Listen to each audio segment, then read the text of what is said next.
Hello everybody, Jordan here, the PH is silent. This has been an often requested video. I had to do some shopping on DriveThruRPG and snag a few PDFs for my research. And if you shop with DriveThruRPG, be sure to use my affiliate link. It helps me buy more PDFs for videos like these. Link in the doobly-doo. Today we're talking about the Kingdom of Cormyr.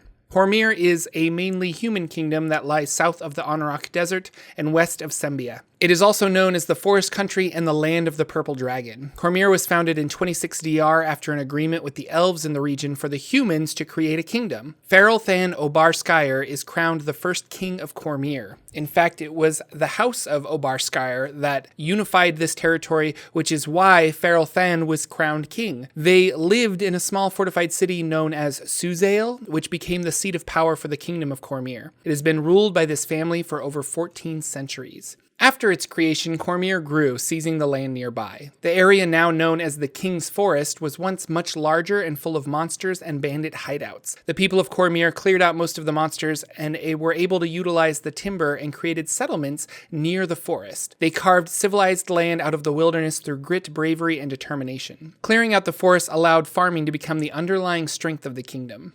The people of Cormyr made their kingdom so successfully that it has left them a bit snobbish in relation to other kingdoms or peoples. Around 24 major noble families exist within Cormyr, along with a few other lesser-known houses. Nobles are normally born into their house, but the king has made some noble families by appointing protectors over areas of Cormyr. These local lords are given a noble title and charged with defending local farms and dispensing the king's justice. Part of the success of Cormyr is its army known as the Purple Dragons. The Purple Dragons possess no official uniforms, but each soldier does have its own badge representing the company they are part of. They were formed by Crown Prince Dur Obarskyer in part of the legend of the dragon Thalglor centuries ago. Thalglori Morgurus was a black dragon that lived in the forest of Cormyr. By -400 DR, his age was showing. His black scales showed hues of violet, and his eyes went from yellow to dusky purple. Thalglor was killed eventually in a heroic battle with the people of Cormyr. He attacked Suzail, the largest city in Cormyr, but fled quickly back to the king's forest. There he became engaged with a high wizard of Cormyr,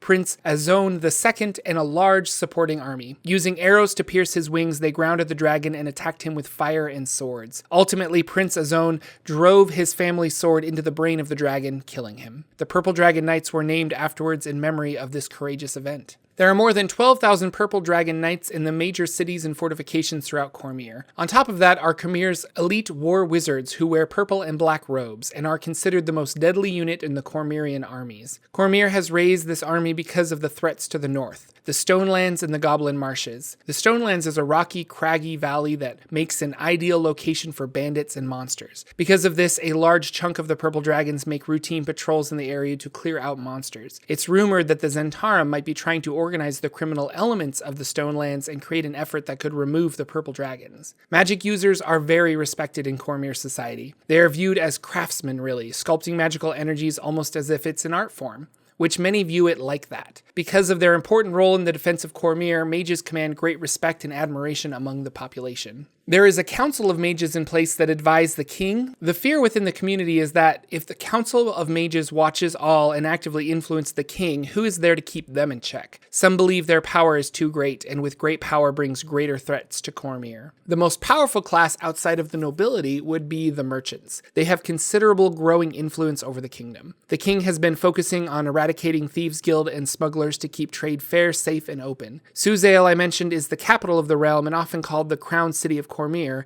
It is a port town with a magnificent palace and a large labyrinth. Purple dragons patrol the streets, and if needed, war wizards are there to accompany the soldiers, taking care of any internal threats to the city. Lawlessness is not tolerated in Suzail to the point where the king has instigated a curfew. He hopes that this makes it clear to outsiders that breaking the law is more than frowned upon. Any mage with 5th level spells or greater must register with the city before entering, so movements can be tracked and intentions derived. There are 80-foot high walls that protect the city from land attacks. From sea, the city of Suzail has a royal navy called the Blue Dragons, 14 major ships with 2,500 trained sea warriors. They navigate the Sea of Fallen Stars for the interests of Cormyr. Tymora is worshipped in Cormyr, as well as Danir. Major temples have been erected in their honor, but you'll also find shrines to Lyra, Ogma, Malar, Tyr, and Malil. Although I feel that Suzail is the most interesting city in Cormyr, there are some other larger cities. Arabel is an important center for trade, with several family merchants based there. Also, Tilverton,